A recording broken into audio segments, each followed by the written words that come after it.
Welcome back my YouTube channel. दोस्तों आज आपके लिए लेकर आए एक नई हिस्टोरिकल वीडियो जो है अकबर के टॉम से रिलेटेड। तो दोस्तों आज इसकी वीडियो में जानेंगे कि अकबर के किले का निर्माण कब हुआ था और कब ख़त्म हुआ था और बाद में इसको किसने पूरा करवाया था। दोस्तों अकबर ने किले का निर्माण 1605 ईस्वी से 1613 ईस्वी में करवाया था। उसकी मृत्यु के बाद जो काम अधूरा रह गया था उसके बेटे जहांगीर ने पूरा करवाया था। अकबर ने पहली शादी अपनी बेगम रुकैया से की थी, बाद में जोधाबाई राजस्थान के राजा भारमल की बेटी से की थी।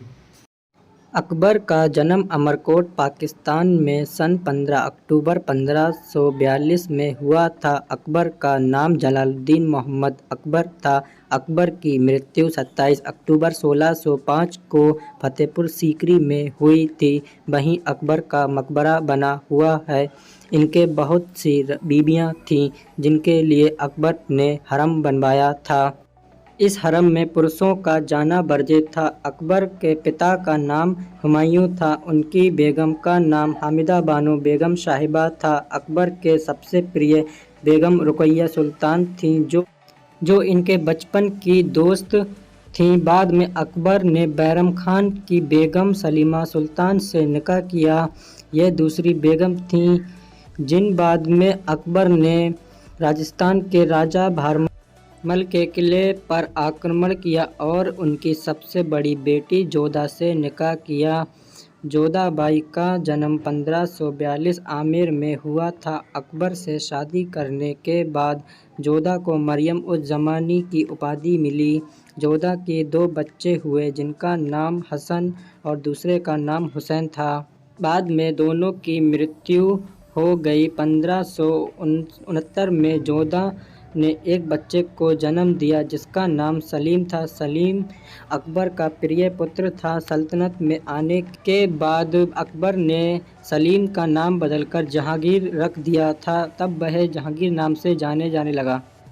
1605 से 1613 में अकबर की मृत्यु के बाद जहांगीर ने इसे पूरा करवाया था। अकबर ने पहले ही सोच रखा था कि उसके मरने के बाद वहीं उसकी कब्र बनवाई जाए। यह सामने जो इमारत है यह सिकंदर लोदी के समय की है। अकबर से पहले यहाँ 1503 में सिकंदर लोदी आया था। यहाँ पर सिकंदर नाम का गांव बसाया था, तभी से इसे सिकंदराबाद कहा जाता है। सिकंदराबाद की मृत्यु के बाद उसकी कब्र बनाई गई जिसको बाद में दिल्ली के लोधी गार्डन में शिफ्ट कर दिया गया था।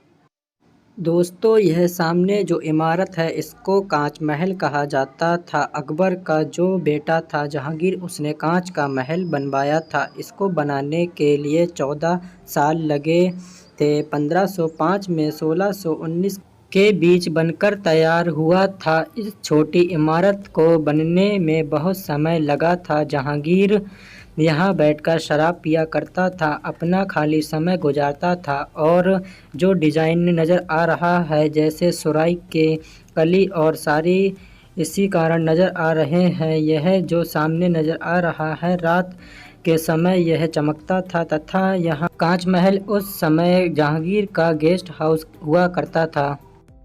अकबर ने 1582 में एक मजहब चलाया जिसका नाम दीन-ए इलाही रखा। उसका मकसद था जितने भी धर्म के लोग हैं सबको एक समान लेकर चले, लेकिन अकबर चाहता था सबके बीच प्यार बना रहे। दीन-ए-इलाही इस मीनार पर नज़र आता है। यह जो 172 फुट ऊंची मीनार है इसके ऊपर तक का जो डिज़ाइन है वह मुस्लिम डिज़ाइन है और सबसे ऊपर जो टोपी नज़र आती है वह हिंदू डिज़ाइन है। इसमें स्वास्तिक बना हुआ है। रेड ब्लैक कॉलम में जो एक हिंदू डिज़ाइन है, वाइट मार्बल में जो कार्विंग बनी हुई है वह एक मुस्लिम डिज़ाइन है। इसके साइड में जो क्रॉस बने हुए हैं रेलिंग में ब्लैक में वो क्रिश्चियन डिज़ाइन है। गेट के ऊपर कमल का फूल बना हुआ है जो एक हिंदू डिज़ाइन है। साइड में वाइट पत्थर पे अरबी लिखी हुई है जो मुस्लिम डिज़ाइन है। यह गेट जैसा बाहर से नज़र आता है वैसा ही अंदर से नज़र आता है। दोनों साइड में सेम गेट हैं। इसी गेट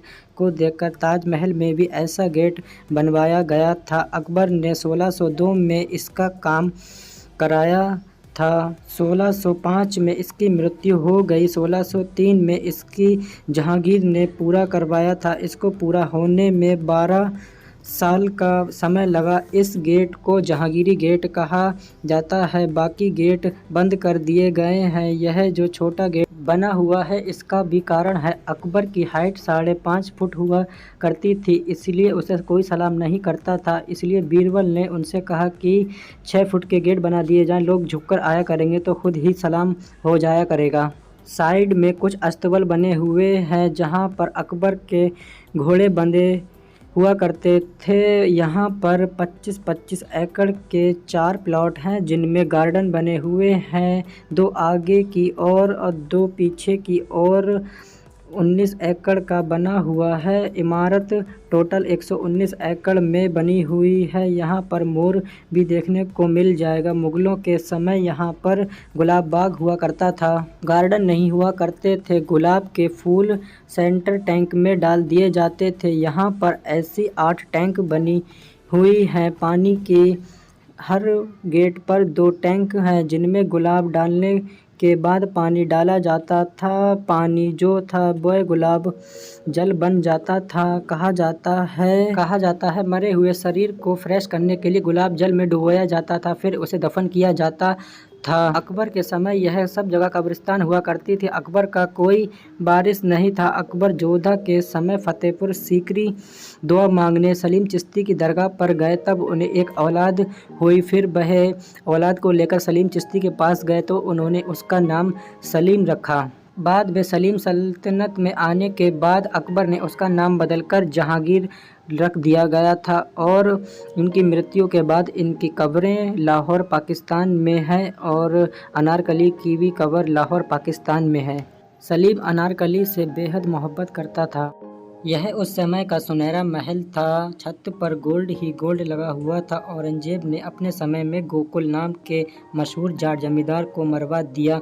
उसका बदला लेने के मकसद से राजा राम सिंह ने इस महल पर आक्रमण कर दिया और इसके ऊपर से सारा सोना पिघलाकर वह अपने साथ ले गया और यहाँ की दीवारें काली पड़ गईं।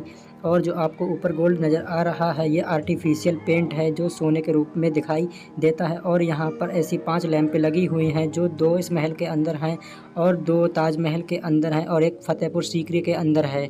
और यह लैंप पीतल की है। उस समय लाइट तो हुआ नहीं करती तो उन लैंपों का उपयोग किया जाता था।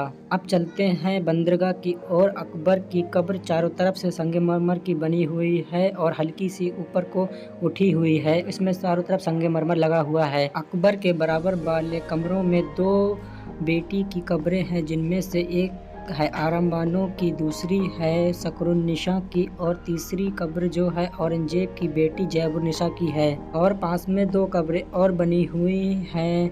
शकरुन्निसा के बच्चों की हैं, एक लड़का और एक लड़की की है। उस समय दवाई तो हुआ नहीं करती थी, औषधि से उपयोग किया जाता था तो इंसान का बचना नामुमकिन था। यह जो एरिया है यह नीचे 60 फीट गहरा गड्ढा है, इसलिए यहाँ अकबर महल था। उस के परिवार में कोई भी मरेगा तो यहीं दफनाया जाएगा। उसकी कब्र 60 फीट नीचे गहरी खुदवाई जाएगी। ऐसी 40 कब्रें हैं जो 40 की 40 खाली पड़ी हुई हैं। अकबर की मृत्यु 1605 में हो गई थी। उस ज़मीन से ऊपर छत बनाई गई जो गाय भैंस की खाल की है। अभी इनको टोटल 400 साल हुए हैं। अगर हज़ारों साल भी हो जाएं तब भी इन पर कोई असर नहीं पड़ेगा। बारिश का जितना पानी इनके ऊपर पड़ेगा छत उतनी ही ज़्यादा मजबूत होगी।